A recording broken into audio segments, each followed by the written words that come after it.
welcome to the live interactive session number 12 of the subject Mechanics of Fiber Reinforced Polymer Composite Structure. So today there are no more assignments left, so I will be discussing some sample problems which will include all the topics we have discussed in this module. So let's start. First question is to match the following, where they talk about the type of material that is isotropic, anisotropic, monoclinic and orthotropic, and how many number of independent elastic constraints it has.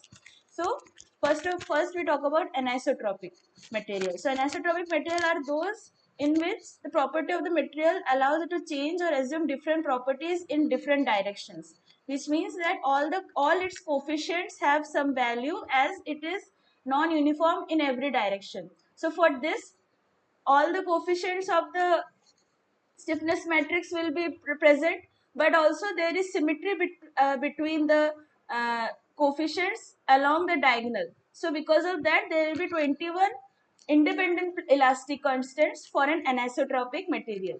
Whereas next come is monoclinic material, where the elastic solid has one plane of the material property symmetric.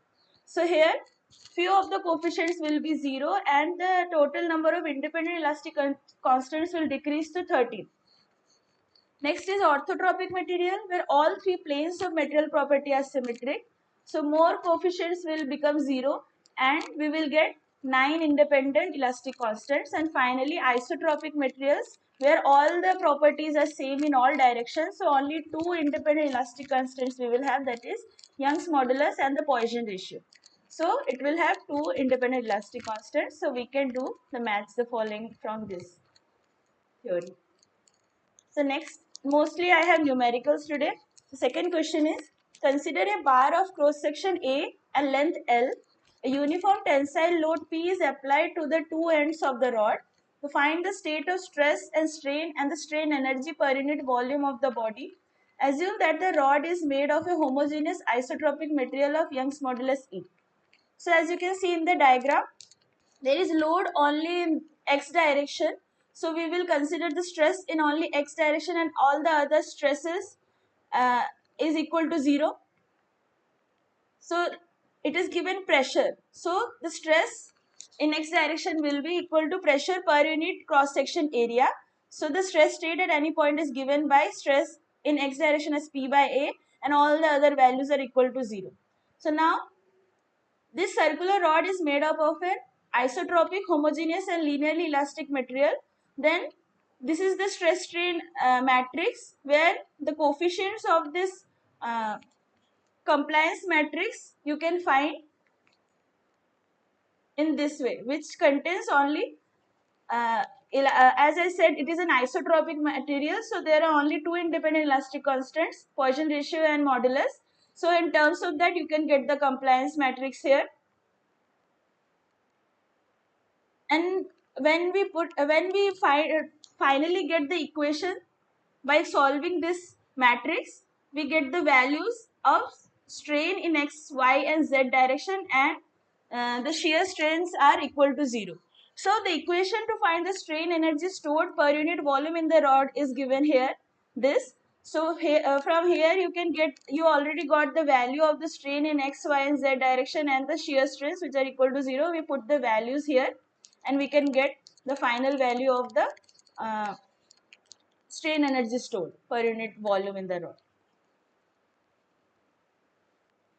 Next question is, find the following for a 60-degree angle lamina of graphite epoxy. So the modulus in direction 1 and 2, principal axis 1 and 2 is given, and the Poisson ratio and the shear modulus is also given. We have to find the transformed compliance matrix, transformed reduced stiffness matrix, and if there is applied stress in x direction given as 2 megapascal, y direction minus 3 megapascal, and tau xy as 4 megapascal, then you have to also find the global strains, local strains, and the local stresses. So this question includes lot of parameters that we have to find. So first we have to find the transformed compliance matrix. As you can see here, to find the compliance matrix, we have the coefficients of the compliance matrix can be found from the modulus and Poisson ratio and the shear modulus by these equations. So applying the values here for this equation, we can get all the coefficients of the transformed compliance matrix. Okay. So after getting the compliance difference, uh, after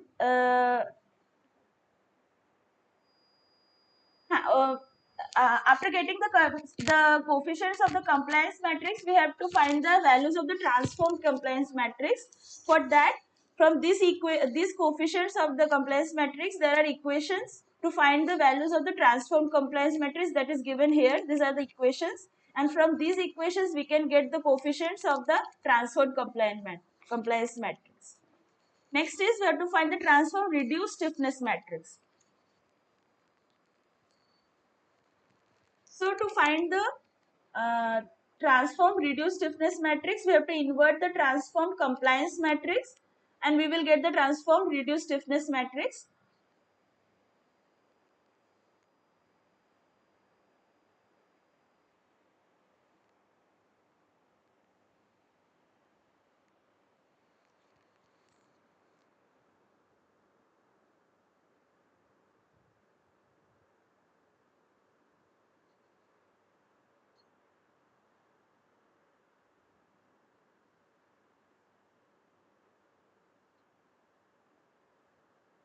Okay, S11 is not given.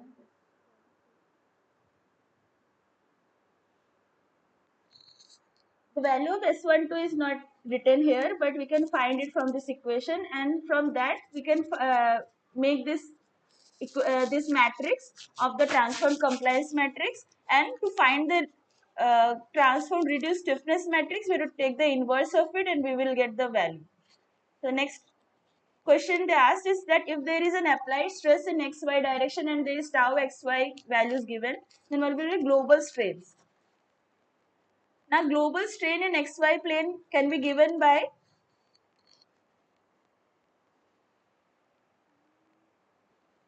the compliance matrix.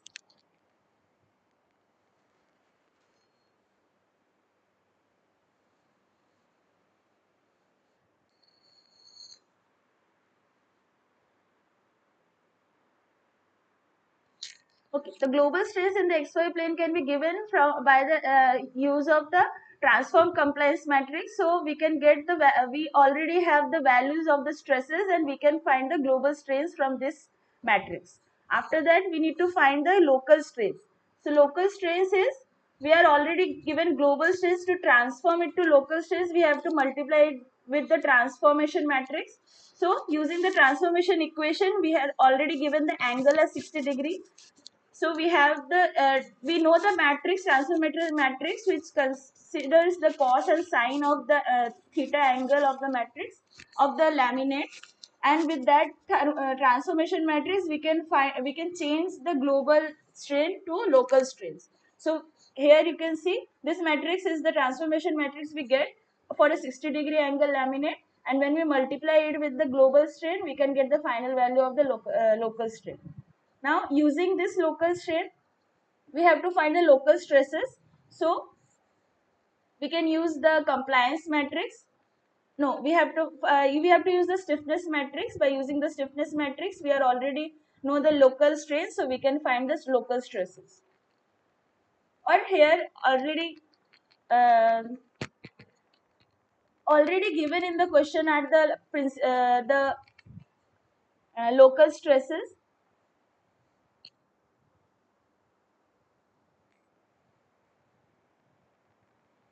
Already in the question the global stresses are given, so if we also multiply it with the transformation matrix, we can get the local stresses, or you can also use stiffness matrix for that, change strength strain to stresses. Next question is, assume that one is applying a load of sigma x 2 megapascal, sigma y minus 3 megapascal, and tau xy 4 megapascal at a 60-degree angle lamina of graphite epoxy. Find the strength ratio using the maximum stress failure theory.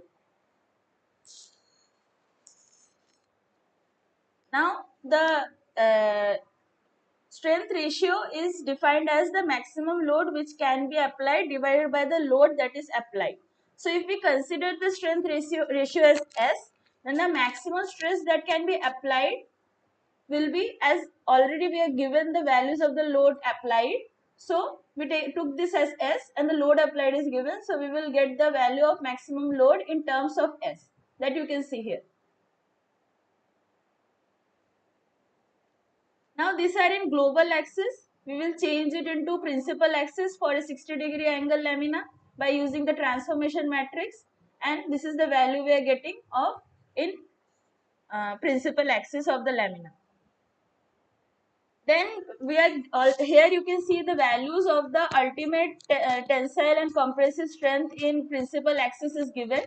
So we will compare them by using the maximum stress failure theory. So here you can see the first one will be the first one is the stress in direction principal direction 1. So it will, this value should lie between the ultimate tensile stress in one direction and the minus of the ultimate compressive stress in direction 1. So the value will be between minus 1500 megapascal and plus 1500 megapascal. So first value. Second one is in direction 2, which is the transverse direction. So for that, this value should lie between the positive uh, ultimate tensile stress in transverse direction, that is 40 megapascal, and negative of the ultimate compressive strength, that is minus 246 megapascal. So the second value should lie between these two values. And the third one is tau 12, which should be between plus and minus 68 megapascal as given here. So from this inequality, we can find the value of S, and all the inequality conditions we get that the S value should be more than 0, and uh, it satisfies the uh, equation like this, that it is more than 0 and it will be less than 16.33, which is the lowest. It should be more than 0, so all the negative terms we will not include, and then comes the positive one, so we have to take the lowest one so that we are in the safe stage. So for that we considered the lowest one, that is 16.33 into 10 to the power 6. So the value of S will be equal to 16.33 megapascal. So this is the load that can be applied just before failure. As this is the lowest one, after this there will be failure. There will be failure. That's why we are considering the lowest value here. So considering this as the strength ratio, then we can find the stresses in x, y and tau xy direction by putting the value of S in these values and multiplying it with 2 megapascal for stress in x direction, minus 3 for y direction, and 4 megapascal for shear stress in xy direction. So we will get the final value of the maximum stress that can be applied.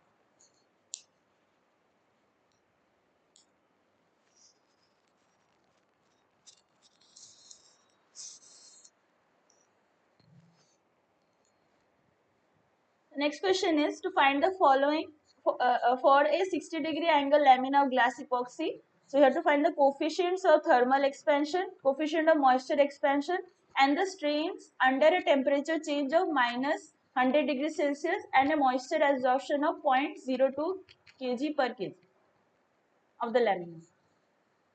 So the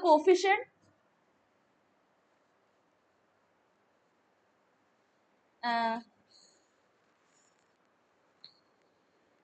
coefficients of thermal and moisture expansion in the principal axis is given. So we have to find the coefficients in global axis. For that, the first one you can see, to find the coefficient of thermal expansion in global axis, we have to multiply the one in principal axis with the transformation matrix for a lamina with angle 60 degree. So multiplying it with that, we can get the coefficient of thermal expansion in the global axis. Second one is to find the coefficient of moisture expansion. The same thing, we will multiply the coefficients of moisture expansion in principal axis with the transformation matrix, and we will get that, we'll get the value in the global axis. The third one is to find the strain under a temperature change of minus 100 degrees Celsius and a moisture absorption of 0.02 kg per kg. So for that, we need to find the total. Madam, back. Excuse Yes. me, madam. Background noise coming, madam. Some noise coming.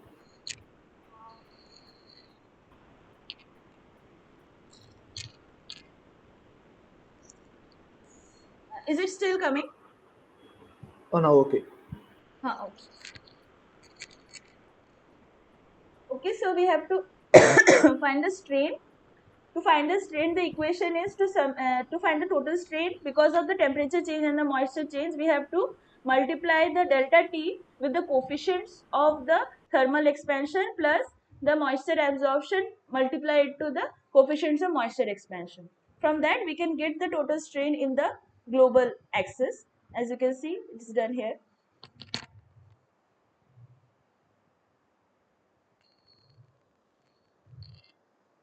So next question is to find the three stiffness matrices A, B and D for a 3-ply 030 minus 45 graphite epoxy laminate as shown in figure and use the unidirectional properties of graphite epoxy. Assume that each lamina has a thickness of 5 mm. The reduced stiffness matrix for the 0-degree graphite epoxy ply is given. So this is, as you can see in the diagram, this is how the plies are arranged. It is 0-degree, 30-degree and minus 45-degree. And there is and all of them have the thickness of 5 mm. So first thing we have to do is to take a midpoint. So we take a midpoint at the middle of the 30-degree angle ply. So from that we have to find we have to give the height of each of the ply considering the midpoint as 0. So here below the midpoint, the first the the point of joining two laminas, here the first one it is coming 2.5 mm and this one is 7.5. Similarly on the other direction we are considering it in negative because we took the midpoint as 0, so above it will be negative, here negative 2.5 and here negative 7.5. So we need to know the position of each of the plies so that we can find the A, B and D matrix. So first of all, we are given the reduced stiffness matrix of 0-degree graphite epoxy ply. So we have to change it for 0, 30 and minus 45-degree plies. So for that we have to multiply it with the transformation matrix and we can get the reduced stiffness transformed reduced stiffness matrix for each of the three plies, as you can see here. Now the total thickness of the lamina is height equal to 0.005 into 3, that is 0.015 meter, and the mid plane is at 0.0075 meter from the top and the bottom of the lamina.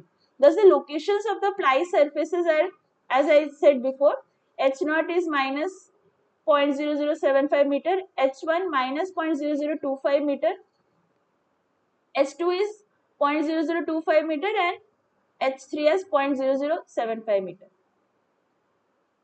Now first we have to find the A matrix. It is the extensional stiffness matrix. So this is the equation to find the A matrix. We have to do the summation of the thickness of each of the ply with their stiffness matrix. So here you can see the solution for this sequence. The first one we considered the stiffness matrix of the 0 ply and we took the Z HK, that will be the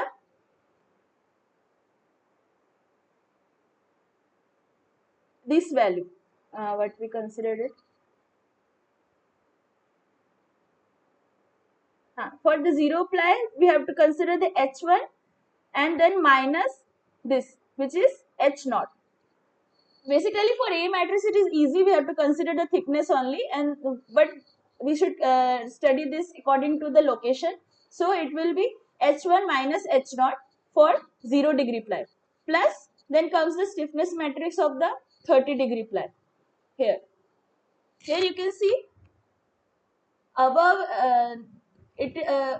we take the stiffness matrix, multiply it by HK, that is 2.5, minus HK minus 1, that is lower than this, which will be minus 2.5 mm. So we will do the subtraction of that. Plus then we will consider for minus 45 degree the stiffness matrix and then multiply it with HK, that will be 7.5, and HK minus, which will be lower than this, that is 2.5. So we will do its subtraction, and from this calculation we can find the A matrix. Next we have to find the B matrix, the coupling stiffness matrix. So the equation to find the B matrix is this: half of summation of the stiffness matrix and the square of the position of the plies, the subtraction of the square of the position of the plies.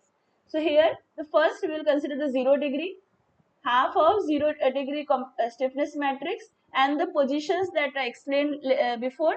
So we have here only we have to take the square of it. So HK minus 1 square. Similarly for the 30 degree ply and for minus 45 degree ply. So from that we can get the B matrix. And then we have to find the D matrix, that is the bending stiffness matrix. So equation of D matrix is 1 by 3 summation of the stiffness matrices and the cube root of the subtraction of the cube root of the locations. So here the same thing, but here the same thing, we have to consider stiffness matrix and the locations, but we have to take care of that. We have to take the cube root of them and then do the summation. And also we have to take 1 by 3rd of it. So again we will put the values and we can get the D matrix.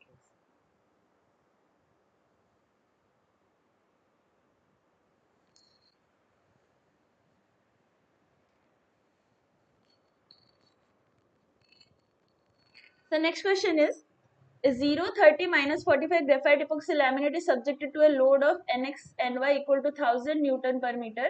Using the properties of unidirectional graphite epoxy and assuming that each lamina is 5 mm thick, find the mid-plane strain and curvature, also global and local stresses and on top surface of 30 degree ply.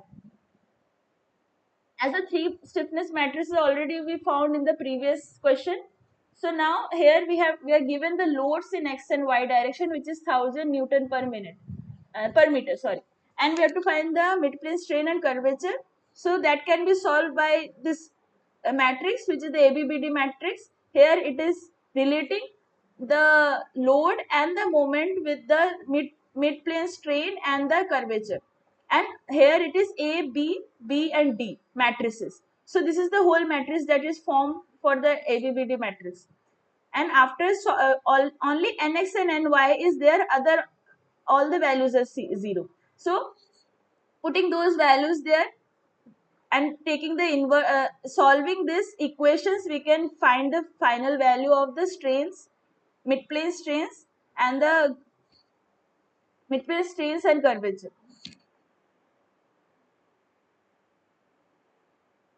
Yes. From this matrix, solving that, we can get the mid-plane strains and the curvature. Now the second part, they are asking the global and local stresses on top surface of 30 degree ply.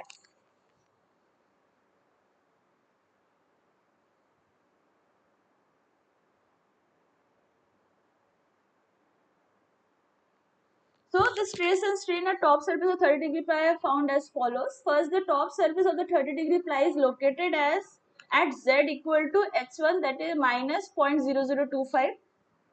As already defined here, this is the top surface we are talking about, that where the z value is to be considered as minus 2.5 mm. So we have to find the global stress. So before finding global stress, we need to find the global strain. So global strain at 30 degree, the top of the 30 degree ply can be found with this equation, which considers this is the mid-plane strain of the matrix and this is the curvature of the matrix and this is the z value. So from this equation we can get the global strain at the top of 30 degree ply. Now we have to use the stress strain equation for that angle ply.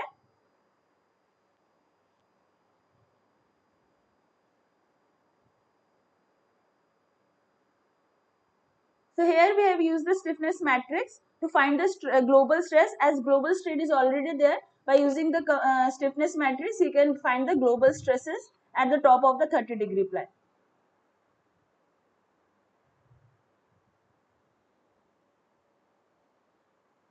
Now they also asked to find the local stresses on top surface of 30 degree ply.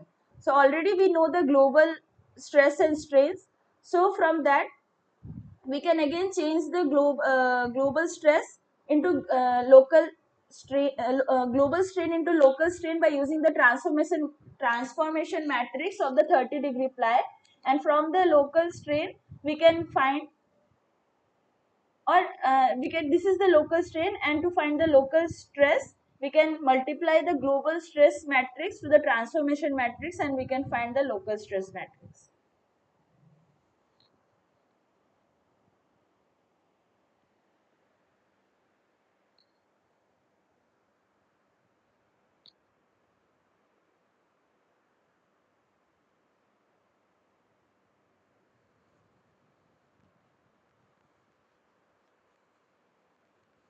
The next question is to find the ultimate tensile strength for a glass epoxy lamina with a 70% fiber volume fraction, and also find the minimum and critical fiber volume fractions.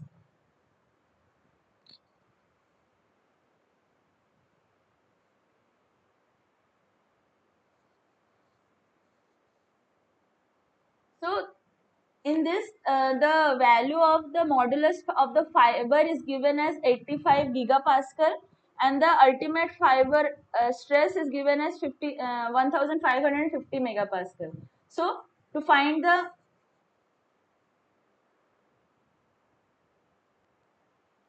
so we have to find the ultimate tensile strength that can be found.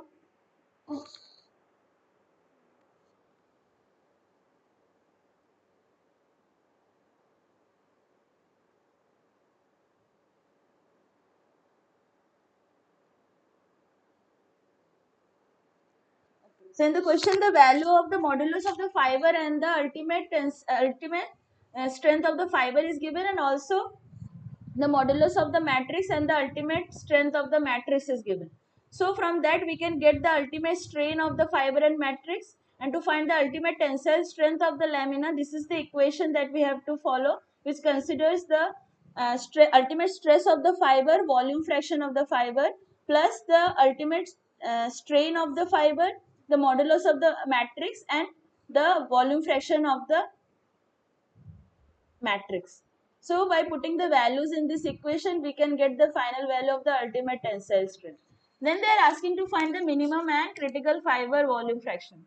So the concept behind that is, once the fibers have broken, then the stress that the matrix can take alone is given by the ultimate stress of the matrix multiplied by the volume fraction of the matrix. Only if this stress is greater than the ultimate tensile strength, it is possible for the composite to take more load. So the volume fraction of the fibers for which this is possible is called the minimum fiber volume fraction. And this is the equation to find the minimum fiber volume fraction. So all the values, the ultimate stress of the matrix and the modulus of the matrix, ultimate strain of the fiber, all these values we have already found. So we will put the values here, and we can find the value of minimum fiber volume fraction. So here this implies that if the fiber volume fraction is less than 0.6422%, the matrix can take more loading after all the fibers have break. Next is, it is also possible that by adding fibers to the matrix, the composite will have lower ultimate tensile strength than the matrix. In that case, the fiber volume fraction for which this is possible is called the critical fiber volume fraction. So to find the value of the critical fiber volume fraction, this is the equation.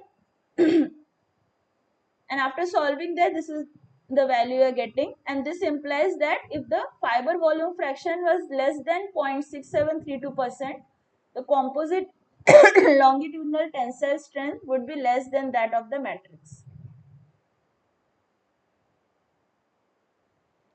Next question is to find the transverse Young's modulus for a glass epoxy lamina with a 70% fiber volume fraction. We have to use the Helfenstein equations for a circular fiber in a square array packing geometry, where the modulus of fiber and the matrix is given. So we have to always remember that the zeta value will be 2 when we have to find the transverse modulus evaluation, and it will be equal to 1 for in-plane shear modulus evaluation. So in this question they have asked to find the transverse Young's modulus. So for that we will take the zeta value as equal to 2. So this is the equation to find the transverse Young's modulus of the lamina. So to find, so first we have to find the value of eta. So this is the equation to find the value of eta, and we already have the modulus of the fiber and the matrix and the zeta value. From that we will get the value of eta, and from this equation we can get the transverse Young's modulus of the unidirectional lamina. So these are few questions that I thought will be able to cover all most of the things that are taught in the module. So any doubts? Sorry. What it means? Second questions. Actually, the formulas. Third question, madam. Third questions. So the S11 bar, S12 bar, S22 bar. This is the very big formula.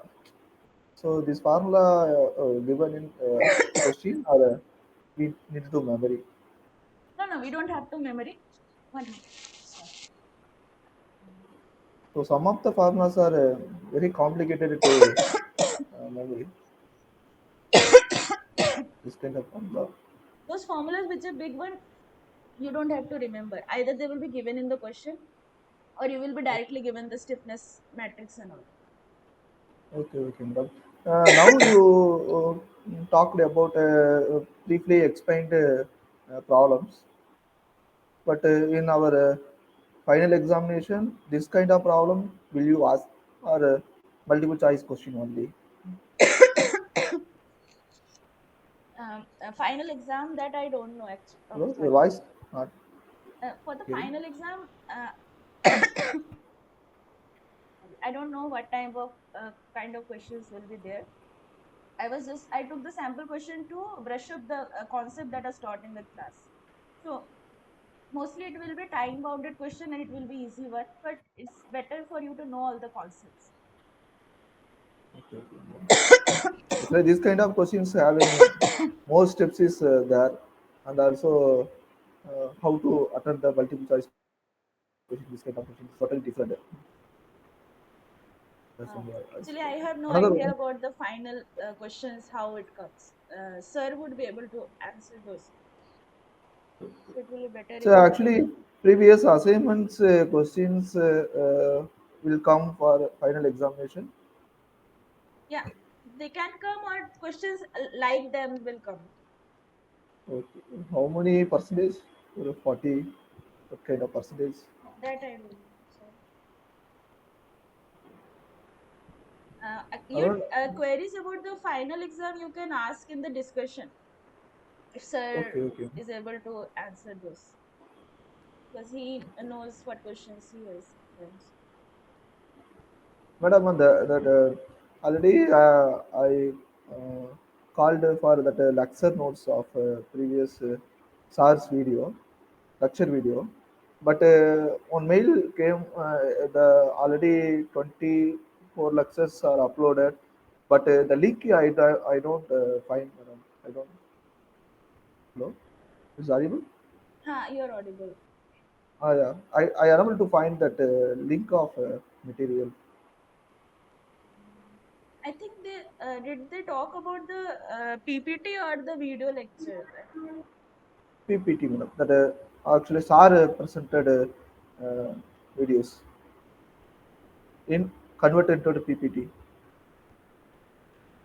It's better you ask them again. They will be the one providing it. I don't have. Actually, oh, on mail came, madam. Actually, the last 2 days, 2 days before on mail came. I saw the So mail. 20. I saw your question in that mail. But Yes, madam. ask them where it is if you are not able to find to mail you the direct link of where they have uploaded the lectures.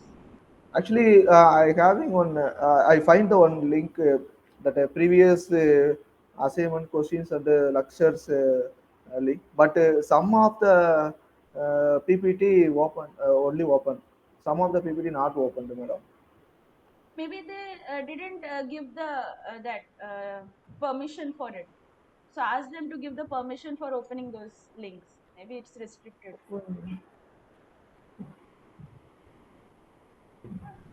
It's better you ask in the discussion portal, because those who are directly linked to this module for the with the NPTEL, they will be able to solve all these queries.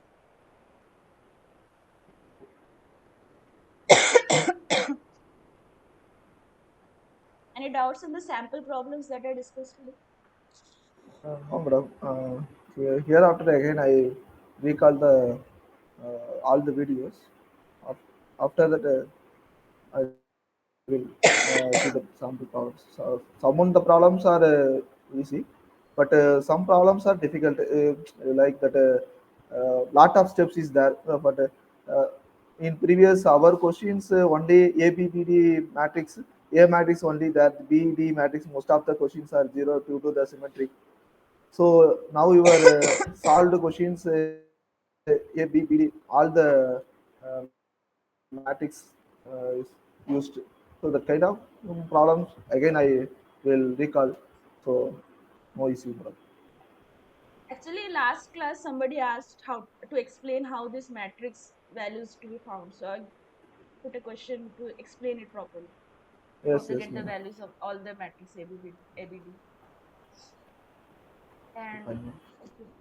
Tomorrow Uh, at this time there madam, will be another session. I think they will inform or not. It's like 1 hour session on the whole module. All the concepts will be explained. If you want, okay, you okay. can come. Madam, that in the T matrix, tree matrix, some of the matrix are is already previously told, but this matrix are given in questions or we need to memory. No, no, matrices. You everything will be given in questions.